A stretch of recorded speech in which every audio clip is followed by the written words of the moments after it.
Israeli defense company Elbit Systems has a new system, the hope more safety in commercial flights, which these days is of particular relevance. The report from i24news reporter Daniel Ziri. A civilian aircraft equipped like a military Air Force jet. The Israeli company Elbit Systems, which develops defense systems used worldwide, is unveiling technology aimed at protecting commercial flights from terrorist attacks launched from the ground. With helicopters or aircraft. The threat of shoulder-fired missiles, which are called manpads, is one which has been growing exponentially in the past 5 to 10 years as a result of the proliferation of these missiles all over the world.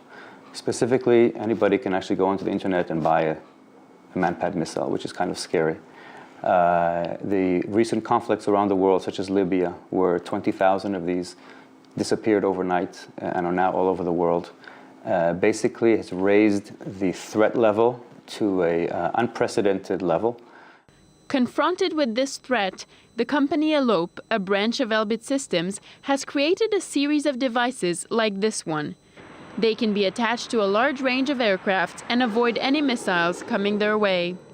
A system can be installed on the aircraft, detect the missile launch, and divert the missile away from the aircraft.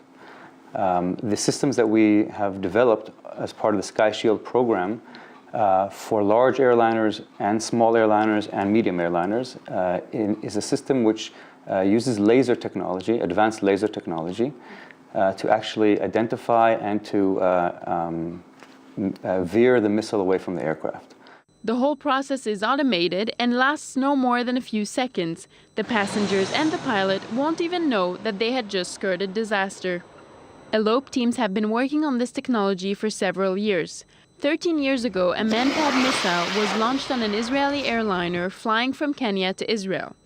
The tragedy was avoided, but the incident emphasized the importance of Elbit's project. The Sky Shield system was eventually approved by the Israeli Ministry of Defense last month. We had a recent test, which is kind of the finale of all of the testing we've done over the past few years, which was 100% successful. It's a reliability deemed to be flawless that should reassure airlines and, above all, passengers.